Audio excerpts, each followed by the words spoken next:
എല്ലാ പ്രിയപ്പെട്ടവർക്കും നമസ്കാരം. ജ്യോതിഷശാസ്ത്രത്തിലെ അറിവുകൾ ഭയത്തോടെയല്ല, ജീവിതം കൂടുതൽ മനോഹരമാക്കാനുള്ള ഒരു വഴികാട്ടിയായി ലളിതമായി മനസ്സിലാക്കാൻ സഹായിക്കുന്ന നമ്മുടെ സ്വന്തം ഗുരുകൃപ ജ്യോതിഷത്തിലേക്ക് ഏവർക്കും ഹൃദയം നിറഞ്ഞ സ്വാഗതം. നിങ്ങൾ ആദ്യമായാണ് നമ്മുടെ ചാനലിലെ വീഡിയോ കാണുന്നതെങ്കിൽ ജീവിതത്തെ പോസിറ്റീവാക്കി മാറ്റാൻ സഹായിക്കുന്ന ഈ കൊച്ചു കുടുംബത്തിൽ അംഗമാകാൻ മറക്കരുത്. ഇപ്പോൾ തന്നെ താഴെയുള്ള ആ സബ്സ്ക്രൈബ് ബട്ടൺ അമർത്തി ബെല്ലൈക്കൺ കൂടി ഒന്ന് ഓൺ ചെയ്തു വെക്കൂ. നമ്മുടെ ഒരു പ്രേക്ഷകൻ കമന്റിൽ ചോദിച്ച സംശയമാണ് ഇന്ന് നമ്മൾ ചർച്ച ചെയ്യുന്നത്. ഒരു പ്രേക്ഷകൻ ചോദിച്ച ഒരു ചോദ്യമാണിത്: എന്താണ് ഈ ജനന സമയത്തെ ഗ്രഹനിലയും ഗോചരവും തമ്മിലുള്ള ബന്ധം? ഇന്ന് വളരെ ലളിതമായി ഒരു കൊച്ചു ഉദാഹരണത്തിലൂടെ നമുക്കിത് മനസ്സിലാക്കാം. ചില സമയങ്ങളിൽ നമ്മൾ കേൾക്കാറില്ലേ, ദേ വ്യാഴമാറ്റം വരുന്നു, ഇനി എല്ലാവർക്കും ഭാഗ്യത്തിന്റെ സമയമാണ് എന്നൊക്കെ, അല്ലെങ്കിൽ ശനിമാറ്റം വരുന്നു, ഇനി കഷ്ടപ്പാടാണ് എന്ന്. എന്നാൽ ഈ പറയുന്ന മാറ്റങ്ങൾ എല്ലാവരിലും ഒരേപോലെയാണോ ബാധിക്കുന്നത്? ഒരു രാശിയിൽ ലക്ഷക്കണക്കിന് ആളുകൾ ജനിക്കുന്നുണ്ട്. ഈ വ്യാഴമാറ്റം കൊണ്ട് അവരെല്ലാവരും ഒരേ ദിവസം കോടീശ്വരന്മാരാകുമോ? എന്തുകൊണ്ടാണ് ചിലർക്ക് പ്രവചനങ്ങൾ സൂപ്പറായി ഫലിക്കുമ്പോൾ മറ്റു ചിലർക്ക് ഒരു മാറ്റവുമില്ലല്ലോ എന്ന് പറയേണ്ടി വരുന്നത്? ഒരു രാശിയിൽ ജനിച്ച എല്ലാവർക്കും ഒരേ സമയത്ത് ഒരേ അനുഭവങ്ങൾ ഉണ്ടാകാറുണ്ടോ? ഇല്ല, അല്ലേ? ഇതിന് പിന്നിലെ യഥാർത്ഥ രഹസ്യം എന്താണെന്നറിയാമോ? നമ്മൾ പലപ്പോഴും കേൾക്കുന്ന ഗോചര ഫലങ്ങൾ മാത്രം നോക്കി കാര്യങ്ങൾ വിലയിരുത്തുന്നത് കൊണ്ടാണ് ഇത് സംഭവിക്കുന്നത്. നമുക്ക് ജ്യോതിഷത്തെ ഒരു കൃഷിയുമായി ഉപമിക്കാം. നിങ്ങൾ ജനിച്ച ആ നിമിഷത്തിൽ ആകാശത്ത് ഗ്രഹങ്ങൾ നിന്നിരുന്ന പൊസിഷനാണ് നിങ്ങളുടെ ജനന സമയത്തെ ഗ്രഹനില അല്ലെങ്കിൽ ജാതകം. ഇത് നിങ്ങളുടെ കയ്യിലുള്ള വിത്ത് പോലെയാണ്. ഈ വിത്തിൽ എന്തൊക്കെ അടങ്ങിയിട്ടുണ്ട്? നിങ്ങൾ ഏത് മരമാകും, നിങ്ങൾക്ക് എന്ത് ഫലം നൽകും, നിങ്ങളുടെ സ്വഭാവം എന്താണ് എന്നൊക്കെ തീരുമാനിക്കുന്നത് ഈ വിത്താണ്. ഇത് ഒരിക്കലും മാറില്ല, ജീവിതകാലം മുഴുവൻ ഒന്നാണ്. എന്നാൽ ഗോചരം എന്ന് പറഞ്ഞാൽ എന്താണ്? അതിപ്പോഴത്തെ കാലാവസ്ഥ പോലെയാണ്. ഇന്ന് മഴ പെയ്യുന്നു, നാളെ വെയിലടിക്കുന്നു, അടുത്ത മാസം തണുപ്പുകാലം വരുന്നു. ഇങ്ങനെ മാറിക്കൊണ്ടേയിരിക്കുന്ന കാലാവസ്ഥയാണ് ഗോചരം. ഇനി ആലോചിച്ചു നോക്കൂ, നിങ്ങളുടെ കയ്യിൽ ഒരു പ്ലാവിന്റെ വിത്തുണ്ട്. പുറത്ത് നല്ല മഴ പെയ്യുന്നു, അതായത് അനുകൂലമായ ഗോചരകാലം. ആ മഴ പെയ്യുമ്പോൾ ഈ വിത്ത് മണ്ണിൽ കിടക്കുകയാണെങ്കിൽ അത് പെട്ടെന്ന് മുളച്ചു വരും. നേരെ മറിച്ച് നിങ്ങളുടെ കയ്യിൽ വിത്തൊന്നുമില്ല, വെറും തരിശുഭൂമിയാണ് കിടക്കുന്നത്.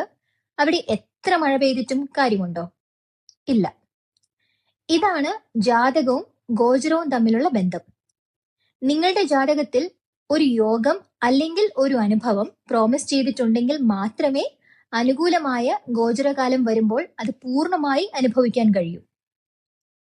നമ്മുടെ ജാതകത്തിൽ പ്രധാനമായും 3 കാര്യങ്ങളാണ് ഒരു സംഭവത്തെ സ്വാധീനിക്കുന്നത്. നമ്മുടെ ജനന ജാതകത്തിൽ ആ ഗ്രഹങ്ങൾക്ക് എത്രത്തോളം ബലമുണ്ട്, അവർ നല്ല ഫലങ്ങൾ തരാൻ പ്രാപ്തരാണോ? ദശ, ഇപ്പോൾ നമ്മൾ കടന്നു പോകുന്നത് ഏത് ഗ്രഹത്തിന്റെ ദശയിലൂടെയാണ്? ഇതാണ് നമ്മുടെ ഉള്ളിലെ ടൈം ക്ലോക്ക്. ഗോചരം, നിലവിൽ ആകാശത്തു കൂടി സഞ്ചരിക്കുന്ന ഗ്രഹങ്ങൾ നമ്മുടെ ജനന സമയത്തെ ഗ്രഹങ്ങളുമായി എങ്ങനെ ബന്ധപ്പെടുന്നു? ഒരു ഉദാഹരണത്തിന്, നിങ്ങളുടെ ജാതകത്തിൽ കരിയറിൽ വലിയൊരു മാറ്റം അല്ലെങ്കിൽ വിജയം വരാനുള്ള സമയമായി എന്ന് ദശ കാണിക്കുന്നു എന്ന് വിചാരിക്കുക. ആ സമയത്ത് ഗോചരത്തിൽ വ്യാഴം അനുകൂലമായ സ്ഥാനത്തേക്ക് വരിക കൂടി ചെയ്താൽ ആ ഫലം ഇരട്ടിയായി നിങ്ങൾക്ക് അനുഭവപ്പെടും. പ്രമോഷൻ, പുതിയ ബിസിനസ് തുടങ്ങിയ വലിയ വിജയങ്ങൾ ഉണ്ടാകും.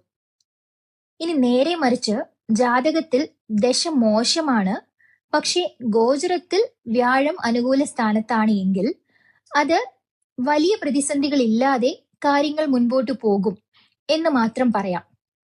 അല്ലാതെ വലിയ അത്ഭുതങ്ങൾ പെട്ടെന്ന് പ്രതീക്ഷിക്കരുത്. പ്രവചനങ്ങൾ തെറ്റുന്നത് എവിടെയാണ്? പലരും യൂട്യൂബിലോ പത്രങ്ങളിലോ ഉള്ള മാസഫലവും വാരഫലവും മാത്രം നോക്കി നിരാശപ്പെടാറുണ്ട്. എനിക്ക് ഈ മാസം നല്ലതാണെന്ന് പറഞ്ഞിട്ട് ഒന്നും നടന്നില്ലല്ലോ എന്ന് വിഷമിക്കുന്നവരും കുറവല്ല. ഇപ്പോൾ അതിന്റെ കാരണം മനസ്സിലായില്ലേ? പൊതുവായ ഗോചരഫലങ്ങൾ നിങ്ങളുടെ ജന്മരാശിയെ അല്ലെങ്കിൽ കൂറിനെ മാത്രം അടിസ്ഥാനമാക്കിയാണ് പറയുന്നത്. എന്നാൽ നിങ്ങളുടെ ജനന സമയത്തെ ഗ്രഹനിലയിലെ ഗ്രഹങ്ങളുടെ ബലം, നിലവിലെ ദശ, അഷ്ടകവർഗ ബലം എന്നിവയെല്ലാം ഓരോരുത്തർക്കും തികച്ചും വ്യത്യസ്തമായിരിക്കും. അതുകൊണ്ടാണ് ഗോചരത്തിൽ ശനിദോഷം എന്ന് കേൾക്കുമ്പോഴേക്കും ഓടിപ്പോകേണ്ടതില്ല അല്ലെങ്കിൽ പേടിക്കേണ്ടതില്ല എന്ന് പറയുന്നത്. നിങ്ങളുടെ ജനനജാതകത്തിൽ ശനി നല്ല നിലയിലാണ് നിൽക്കുന്നതെങ്കിൽ ഈ ഗോചര ശനി നിങ്ങൾക്ക് കഠിനാധ്വാനത്തിലൂടെ വലിയ വിജയങ്ങൾ തരികയേ ഉള്ളൂ. ചുരുക്കത്തിൽ പറഞ്ഞാൽ നമ്മുടെ ഉള്ളിലെ സാധ്യതകളുടെ മാപ്പാണ് ജനനജാതകം. ആ സാധ്യതകൾ പുറത്തു കൊണ്ടുവരാൻ സഹായിക്കുന്ന ടൂളാണ് ഗോചരം. ഈ രണ്ട് കാര്യങ്ങളും പരസ്പരം ബന്ധപ്പെടുത്തി നോക്കുമ്പോൾ മാത്രമേ ഒരു പ്രവചനം 100% കൃത്യമാകൂ. പലരും എന്നോട് ചോദിക്കാറുണ്ട്, നിങ്ങൾ പറയുന്ന കാര്യങ്ങൾ എങ്ങനെയാണ് ഇത്ര കൃത്യമാകുന്നത്? അല്ലെങ്കിൽ നമ്മുടെ ചാനലിലെ വീഡിയോകൾ മാത്രം എങ്ങനെയാണ് ജീവിതവുമായി ഇത്രയും റിലേറ്റ് ചെയ്യാൻ പറ്റുന്നത് എന്ന്. അതിനുള്ള ഉത്തരം വളരെ ലളിതമാണ്. നമ്മുടെ ചാനലിൽ നമ്മളൊരു നാളിനെ കുറിച്ചോ അല്ലെങ്കിൽ ട്രാൻസിറ്റിനെ കുറിച്ചോ അല്ലെങ്കിൽ ഗോചരമാറ്റത്തെ കുറിച്ചോ വീഡിയോ ചെയ്യുമ്പോൾ അത് വെറുതെ ഒരു രാശിഫലം പുസ്തകം നോക്കി വായിക്കുകയല്ല ചെയ്യുന്നത്. നമ്മൾ അതിലേക്ക് പ്രധാന ലെയറുകൾ ചേർക്കുന്നുണ്ട്. നക്ഷത്രപാദങ്ങളുടെ വ്യത്യാസം. ഒരു നക്ഷത്രത്തിൽ തന്നെ 4 പാദങ്ങളുണ്ട്. ഓരോ പാദത്തിൽ ജനിച്ചവർക്കും ഗ്രഹമാറ്റങ്ങൾ തരുന്ന ഫലങ്ങളിൽ വ്യത്യാസമുണ്ടാകും. അത് നമ്മൾ സൂക്ഷ്മമായി വിലയിരുത്താറുണ്ട്. അഷ്ടകവർഗബലം.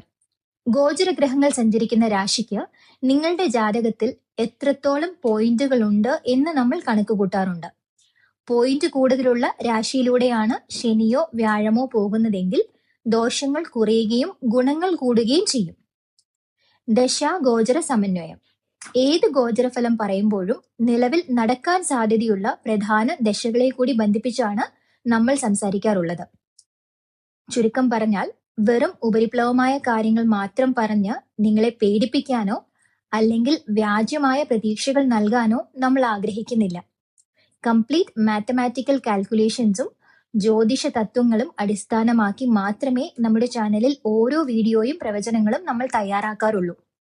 അതുകൊണ്ടാണ് നിങ്ങളിൽ പലർക്കും അത് വ്യക്തിപരമായി ഇത്രയും അനുഭവപ്പെടുന്നത്.